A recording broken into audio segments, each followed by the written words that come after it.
Post-election political drama played out in the Commonwealth of Pennsylvania as the matchup between incumbent Senator Bob Casey and Republican Dave McCormick is still, as you can see right there, too close to call. Meanwhile, all new this morning, the Philly DNC chairman is torching the Harris campaign. Let me just say this. McCormick won. Casey's in denial. There is no path to winning. Bryan Llenas is live in Philadelphia. Bryan. Good morning, guys. The Democratic blame game and infighting here in Pennsylvania is heating up after Vice President Kamala Harris turned out fewer votes in Philadelphia as of now, with 99% of the vote counted, than President Biden and former Secretary Hillary Clinton. We spoke to Philadelphia's Democratic Party Chair Bob Brady, who blames the Harris campaign. The national campaign, nothing, zero. They had no respect. They had no coordination. They didn't talk. I never even had a conversation with the lady. They didn't even do the right thing as far as giving us the resources that we need, and they want to blame us. And now I understand somebody ever came was blaming Joe Biden. Can you imagine blaming Joe Biden for her loss? She lost. He didn't lose. Based on your experience in Philadelphia, do you think that it is indicative of how this campaign was run nationwide? It kind of seems that way, don't it? I mentioned our collar counties. They didn't give them any respect. They were screaming and hollering for signs. They didn't get them to the last minute. While the Harris campaign lashing out, releasing a photo of Brady standing next to Harris and Tim Walz. And then they said in part, quote, the Pennsylvania for Harris team knocked more than 2 million doors in the weekend leading up to Election Day, which is 2 million more doors than Bob Brady's organization can claim to have knocked during his entire tenure as party chairman. Brady says the Harris campaign gave them about half the resources that they need and relied way too heavily on outsiders. These people coming from other parts of the country, they don't relate. They got a clipboard, they're knocking on the door, drop a literature and take off. They don't say, how's mom, how's your dad, how's your kids doing, how's your son? You know, that's the more important. It's the human touch when you have your committee people doing that in the neighborhoods where they live in. Meantime, we're watching Pennsylvania's Senate race, which is still too close to call. Republican Dave McCormick leading incumbent Democratic Senator Bob Casey by less than half a point, about 30,000 votes at this rate. An automatic recount does hit according to Commonwealth law here in Pennsylvania when it is fewer than half a point. But the McCormick camp says, look, they have this in the bag. They don't think there's enough votes out there for Casey to make up that margin. Guys. Okay. So what's the next step, Bryan? Incredible. Who's gonna push Casey to take a reality check? Do you know?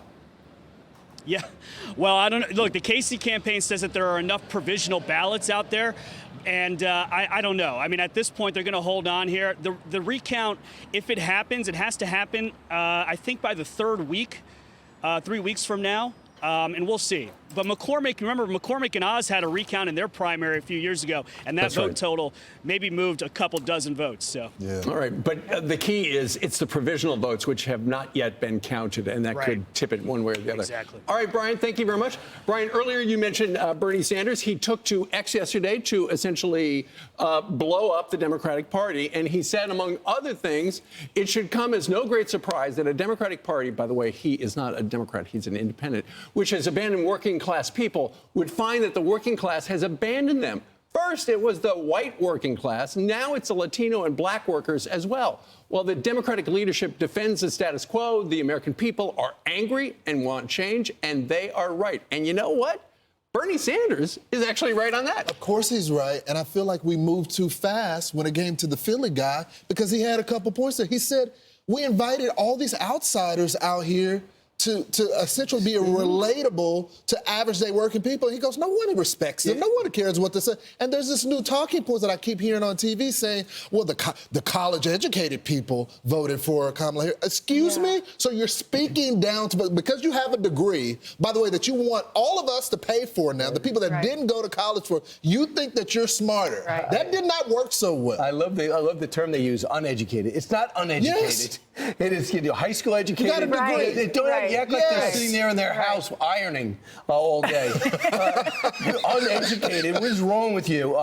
Black voters, so it's doubled 2024, and then Latino support in 2020 was 35%. Now it's up to 41%. So Trump is telling the Republican Party, this is what I'm leaving you. Now you spend the next 4 years continuing to show you care. Don't just show up in 4 years or 2 years. I also thought it was interesting that Joe Manchin, a centrist or Democrats are really going to miss, was trying to say this for the last 4 years. He wasn't trying to give Joe Biden a hard time. He was trying to say, what you're jamming down everyone's throat with your new Green Deal wouldn't fly, and the rescue package wasn't needed. And he has left the party. He wouldn't have beat Jim Justice anyway. Here's what he said that he thinks his party should take away from this devastating loss. Donald Trump didn't win just with the MAGA. He won with the centrist, the common sense, the independents in the middle. He was able to have a program that basically more people bought in than what Kamala did. That's the middle. The power of the middle is unbelievable. I just hope when they get to Washington, they remember how they got there. They got there by appealing to reasonable, responsible, sensible people that are in the middle. That's right. And we saw from the Fox News voter analysis that where we talked to 110,000 people coast to coast throughout the process, there were less than 10% of people this time who identified as independents. Ultimately, people are all dug in. What's interesting, and as you look at, as we wait for what happens in Pennsylvania, 13 Democratic senator candidates outperformed Kamala Harris. For instance, in Ohio, Sherrod Brown lost to Bernie Moreno by 4 points, right? But Kamala Harris lost to Donald Trump by 11. So people like their local people, their statewide people, more than the candidate. Did y'all see the clips of The View yesterday? Oh, yeah. Totally Sean Hannity had some. unhinged. My word, they still don't get it. I only heard one comment about how maybe we need to take a step back and think about middle America. What does middle America really want? I hope there's some selfish Democrats that say, I'm not going to go with this, but I'm going to fight Trump every step of the way, and just say, okay, we lost the House.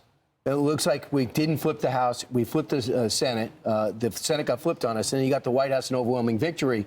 And I watched Congressman Himes yesterday. He said, we used to say Donald Trump didn't win the popular vote. Donald Trump barely won. No, you can't. Donald Trump lost the House and lost the Senate. We called him a loser. Maybe that was, but that's not what is. And I couldn't believe it. And Anderson Cooper just sat there like, everything he said, I can't even counter. You know what I heard? So we have to think about where we can work together. right. I heard a lot yesterday. The reason he won is because we were better off under him. How can we vote for her when we know we're going to get the same that we've had the last 4 years? It's that simple. And Ainsley, you were talking about The View. I mean, some of the commentary about they rejected a black woman. Are you kidding me? Yeah, a lot of this. Can you imagine Joe Biden got more of the black vote than she did? There was not this deep-seated hatred within every single group. I should not play the Al Sharpton clip because you'll lose your mind. I know. And Joe Scarborough yesterday. Well, you know, Chuck Schumer actually took the right tone. And the tone was, okay, we've talked about this before. We are no longer in the majority, but we need to work together. Ultimately, Donald Trump needs people to work together. I mean, can you imagine? Pinch me. Pinch me right now. Pinch me. Okay, that was a little too hard. Steve, I wish I believed that. My strong hands. That's a guy that lost.